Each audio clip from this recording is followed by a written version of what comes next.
This is so good. Apple had its annual conference, right, announcing the new features for the Mac, the iPhone, and the iPad. And this year, it was particularly good for you and me as writers. It was great. All right, okay, also for everyone else, I suppose, but especially writers. Hello, I'm William Gallagher, and this is 58 Keys, which, as ever, as always, is for writers like you and me who use and who write on Macs and iPhones and iPads. We just don't often get to talk about all of them, and actually also the Apple Watch. Really, Apple just updated everything, but my interest is in writing and writers. So you and I'll tell you right now, we're not going to touch tvOS for the Apple TV, nor, maybe more surprisingly to me, Vision OS for the Apple Vision Pro headset. Instead, it's all the rest. And I would like to do this, please, in 3 distinct parts. First, those new Apple features that are expressly for us as writers and what we do. Then those new features that kind of save us time and so mean we will have more time to write for longer. And then lastly, kind of just quickly, other good bits. Just because we spend most of our time writing on these devices doesn't mean we can't have nice things. But so much more important than that. First up, what's new across the Mac, iPhone, iPad and Apple Watch for writers? Let's go with this first. Journal. Apple's Diary app has been exclusively on the iPhone for some years now, and there it has the huge benefit that it can, if you let it, automatically pull in details of your day, where you've been, what photos you took while you were there, what music you listened to on the way back, anything like that.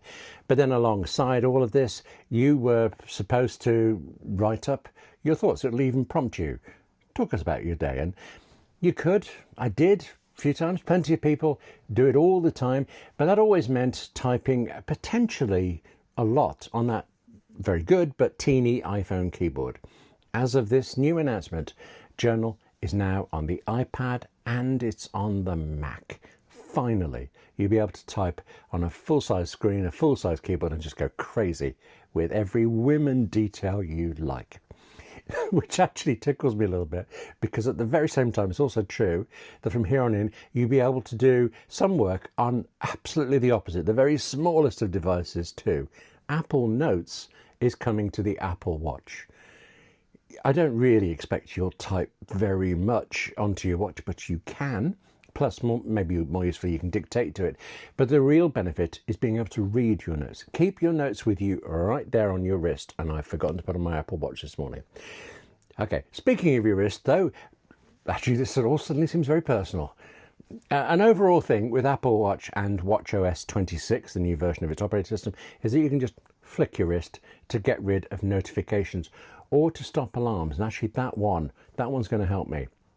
I use timers a lot when I'm cooking, and you may well have my hands full when the timer goes, and I know I've got to get to that oven pretty sharpish, but I can drop whatever it is I'm chopping up or something, flick my wrist and then get going. And I can do the same thing when I set a timer for writing as well, just and carry on.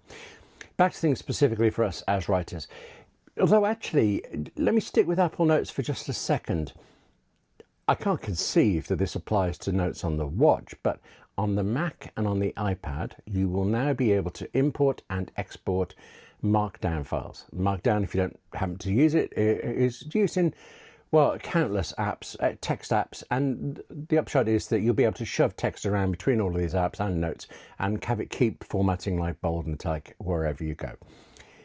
I feel this is one thing where if you already know and love Markdown, you'll be very happy, and otherwise, yeah, you're shrugging a bit, and I'm shrugging. But next, there is something that will genuinely improve the Mac for every writer, even though you may not believe me at first, not until you try it yourself.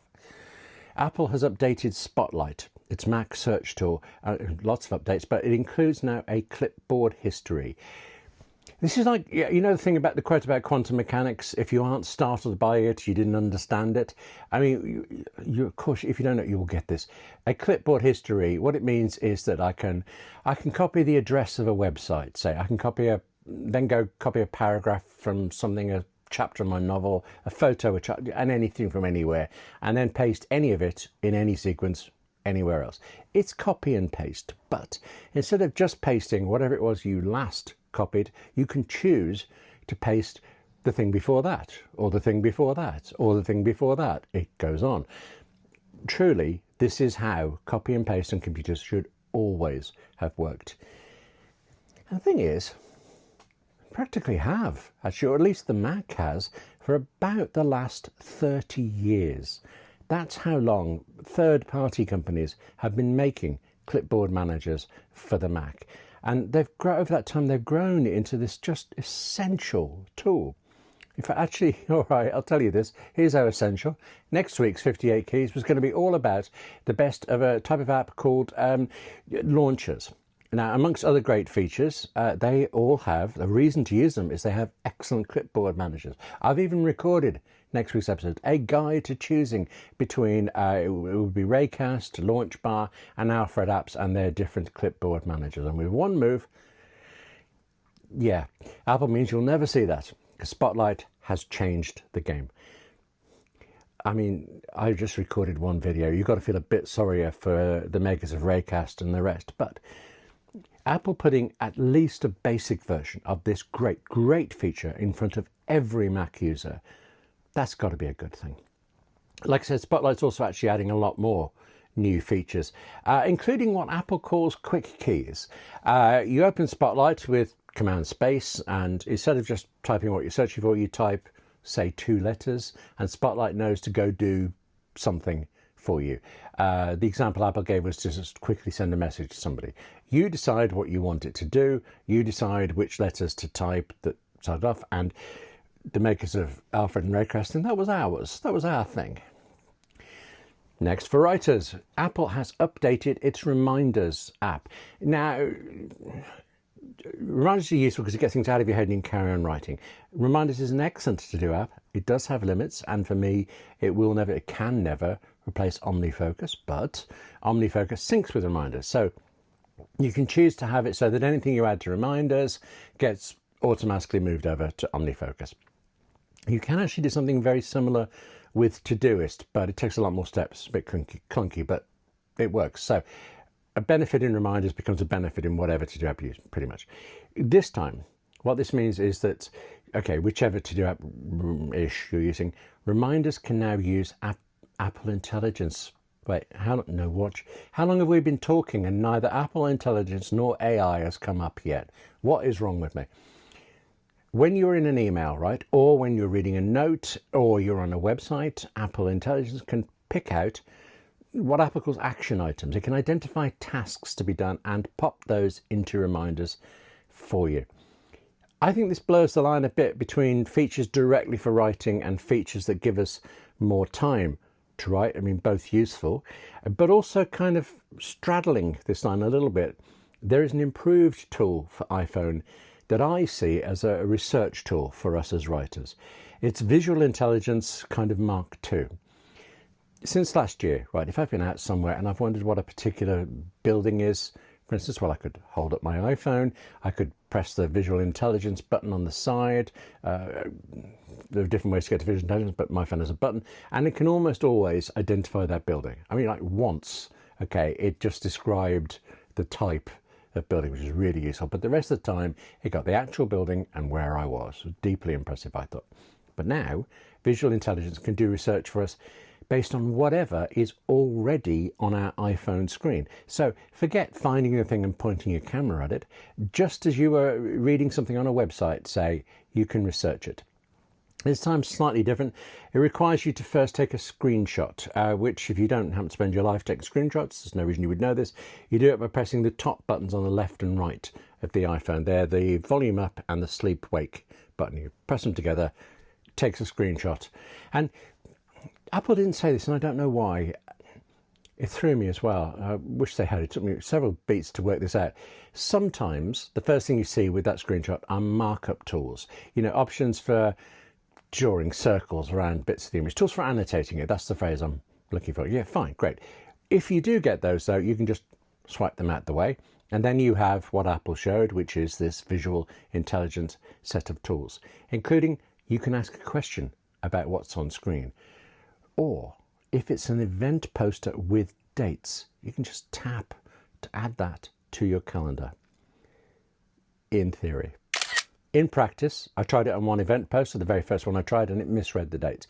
I think actually, to be fair, I can see why. The event's choice of font, the colour against the background, you could see it. Okay, you just have to be aware of that. But actually, I think as impressive as it is when it works, it's probably also going to be a more limited feature than Apple seems to expect. You, for instance, take this. Here's an event poster for Suzanne Vega's current tour. Yeah, no, it didn't cope very well. Actually, I had the same thing last year when I would be out and see an event poster on the wall and point the camera at it. So it's better. It's just, yeah. Speaking of being outside, though, should you choose to let it when you're outside, your iPhone will now be able to build up a list of your visited places in Apple Maps. So go where you got to go, and then you can look back for tax purposes, for retracing steps, or for researching a journey that you want your characters to go on, all in the still, I think, very underrated, underappreciated Apple Maps. And then, lastly, for us explicitly as writers, there's translation. Actually, there's just a simply ludicrous amount of automatic translation across all of these devices now, but particularly on the iPhone. For one example, you will now be able to interview someone over FaceTime, someone who does not speak the same language as you, and the iPhone will show you translated text in real time, and the iPhone will also, if you want, speak that translation aloud in your language. Or similar thing, simpler maybe, typing to people in messages. Messages will automatically translate into your language. So don't say murd to anybody. Look, there's so much more. Actually, there's so much more in translation that I'm kind of struggling a bit to get it all in my head. But it feels like this is opening up new worlds for us. And that's just thrilling for me. Oh, actually, sorry, one more thing related to this. Apple says we will get automatically translated lyrics in Apple Music, and it's true, but it isn't everywhere yet. For instance, I adore Francesca Valenzuela's pop music, and it would be really quite good to know what am I actually singing to myself in the shower. But as yet, none of hers are being translated, and I don't know how this is rolling out. I still think when it will open up more music to me, it will open up more research tools to us. It will give us more life and flavour when this comes. And accessibility will do the same thing, particularly for visually impaired people. Apple really is actually, they've added like a metric ton of accessibility features. But particularly useful, I think, for us is the new accessibility reader. If you are a writer who has vision issues, this should help you be able to read anything, everything on your iPhone and your Mac. Now then, new iPhone, iPad and Mac features that will save us time that we can put to proper use, finding other ways to put off writing. And I'm got to say, I'm a little surprised at myself for this, but I really, really want to start with the iPad and app windows on it.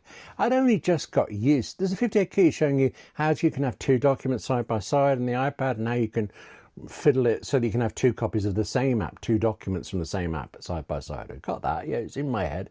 And now Apple has thrown it all away.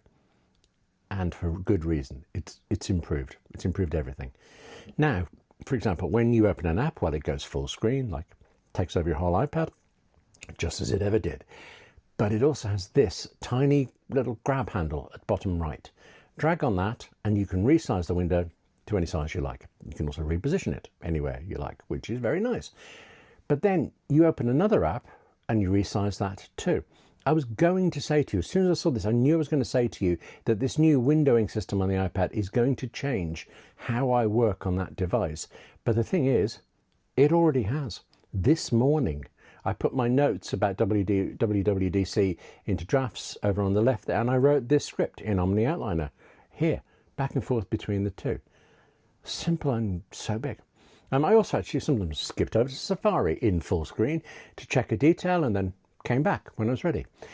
Plus, when you have resized and repositioned windows like this, well, they stay there. The next time you open the app, it'll go to that position and that size. It's like the Mac in that sense. And I am honestly already finding that really handy. You can also flick the windows around, and I seem to, you get me, I've got the knack now of flicking one to take up the whole right half of the screen. I just can't seem to get the flick to do the left half, and I've tried quite a lot. One other thing, by the way, that I couldn't figure out at first, but I did get in the end, was this issue of when you want, say, 2 pages documents open, sometimes 2 documents from the same app. Like I say, I'd got used to that on the old system, even though it worked new. It was a bit of a faff. It was somehow felt like a bit of a cheat, really. None of that old system works anymore. None of it. Instead, you press and hold on the app's icon, either in the dock or in the iPad's desktop area, and you choose either new document or new window from the menu that appears. And right now, I think it's a little inconsistent. In some apps that I've been trying, it seems like new document closes the current one before opening a new one, and new window lets you open a second document. I presume this has got to be down to the individual apps, and of course, so far, the developers have had literally no time at all to work on any of this stuff, and they will now. 1 or 2 more things about Windows before I seem insane to be going on so much about them. App windows on the iPad now have the Mac's traffic light icons in the top left corner. These are the buttons that, if you know the Mac, they're the ones that let you red closes the app, another one makes it full screen, another one minimizes it. I did actually worry when Apple showed this that these were going to be too tiny on my little iPad, but when you tap on the area where they are, the 3 get bigger. Last, promise you, in this section, iPad documents now have menus. This is definitely something developers have to support, but the idea is that across the top of the document window there will be commonly used tools and features, and then at the top of the iPad screen there will be a Mac-like menu bar for that app, specifically for that app you're currently in. It's not the kind of general purpose menu bar that the Mac has. And it's also invisible until you move your cursor up there. Now, I haven't been able to get this to appear with just my finger using the iPad, but with a trackpad, well, it was right there. Speaking of fingers, though, I do really like how pop-up menus have been changed. It used to be on an iPad and actually on an iPhone as well. There, you'd tap on a word, say, and and a bar would appear with copy, paste, and whatever. And there could be so many other options. They'd be hidden under an and you'd have to tap to go along to even just see them, and then you go too far, you tap back.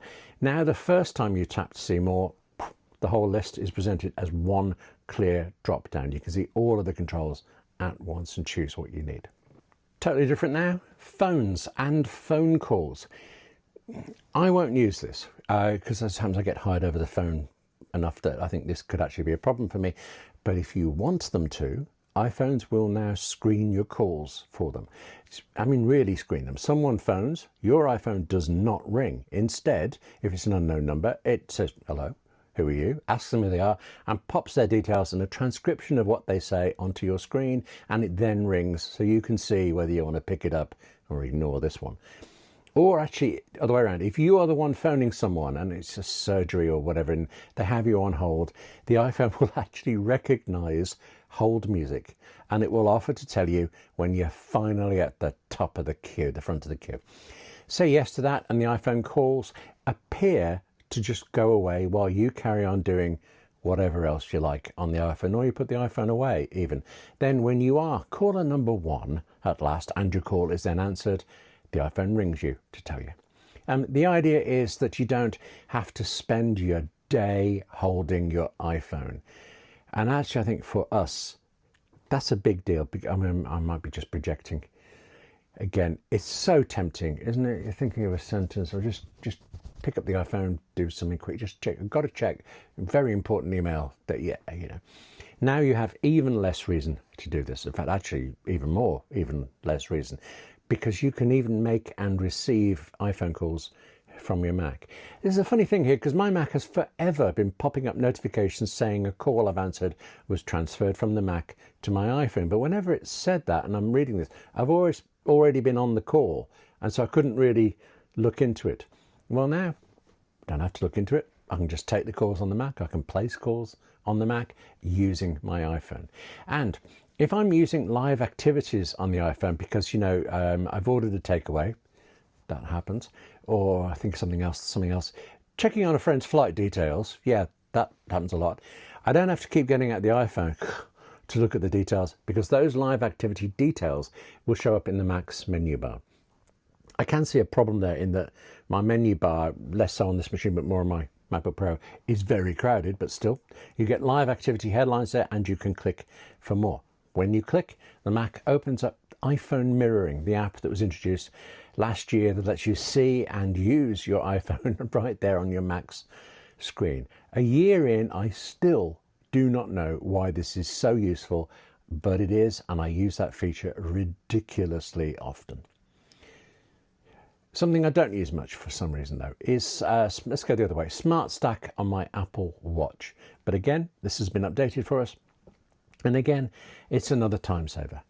Apple Watch, you know this already, it can present information to you, but it can present information that changes depending on the time of day, and intelligently change. So if you're always commuting at 8 a.m, then a bit before then, it might automatically show you the commute time in today's current traffic conditions. And if all of this, actually most of these details seem small but useful, well, there's one more thing that could be the same, but might also be huge. Shortcuts.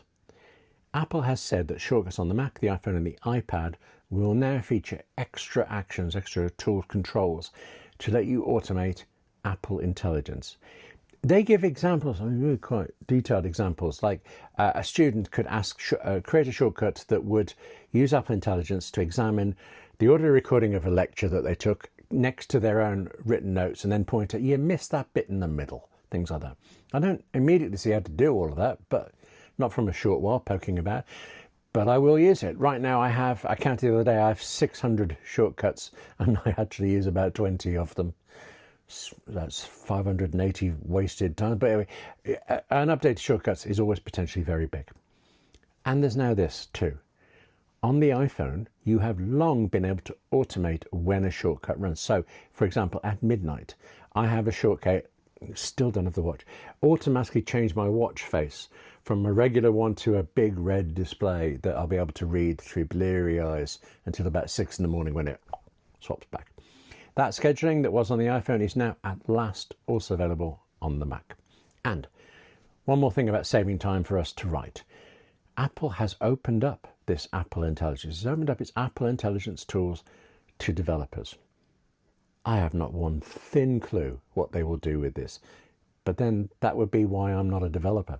We can expect really great things for the apps that we use every single day. You're just going to have to wait a little while to see what they are. Third section, nice to have. Actually, funny, Apple led with this, but I seem to be ending with it. Liquid glass. This is the name Apple has given to the whole new look of the iPhone, the iPad, the Mac, the Apple Watch, Apple Vision Pro, Apple TV. Have I missed any? But all of them, every one of them.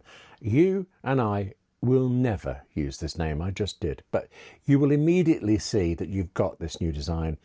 And I like it. So far, I like this. The glass part of liquid glass is that instead of solid black backgrounds on, say, Control Center, you get this transparent. Well, Apple keeps saying transparent, maybe translucent's the better word for it. It means things you're looking at, controls, don't cover up what you're looking at on the screen as much as they did. They're not as distracting, they're not as in the way. It also means, as part of this redesign, controls have been simplified so that you're only seeing the things you most often use, while everything else is a little swipe away. Really nicely though, Apple animates this so that if you go into the camera app, for example, the redesigned camera app, well, you see these other controls, but they tuck themselves away. So you see it, you know they're there, they aren't hidden from you, but they aren't in their face, aren't in the way. You just know where to go to get them. Other design things, Mail is more spaced out, menus are a bit more spaced out. And the iPhone keyboard actually looks different. Now, I mean, it works exactly the same way as it always did. You don't have to change it, you don't have to type more finely, but yeah. Those two things, the spacing and the keyboard, they're taking me a little while to get used to. You could actually go crazy with looking as I have on the Mac here and turn off all of the icon colors. And I really like that look on my iPhone. Yeah, until I struggled to find a particular app I wanted, so went back to color. Given that this was Apple's big sweeping redesign announcement, I don't think there's a lot more to say about liquid glass. You're getting it. Hope you like it. The aim is clarity and simplicity, and the aim is that controls are there, yet they don't get in their way. And that's important. I think that's useful, and so far I think that works. Now, I should say there is more. The Files app on the iPad's been greatly improved. There's some Apple Games thing. AirPods are getting recording features. iPads can do long jobs like rendering out video in the background instead of tying up your device forever. iPhones can show album art on full screen as you use Apple Music. That's actually very nice. I'm going to keep looking for things that directly help you and me as writers. And in the meantime, you are not going to install these betas, are you? It is genuinely dangerous. These are early test versions, and I will not put them on all of my devices. I can't risk being unable to do my work because I was playing with a new feature. The biggest risk is that betas, it's rare, but they can lock up your device. But the guarantee, the absolutely certain risk is that there will be Mac apps that do not work on the new macOS Tahoe. Mac developers always have to update their apps to run on the new macOS, and that is why they get these months of test versions. So all that's out now are these very first early developer beta test versions. Next month there will be a public beta release, and if that's safer than these first developer ones, well, then only fractionally.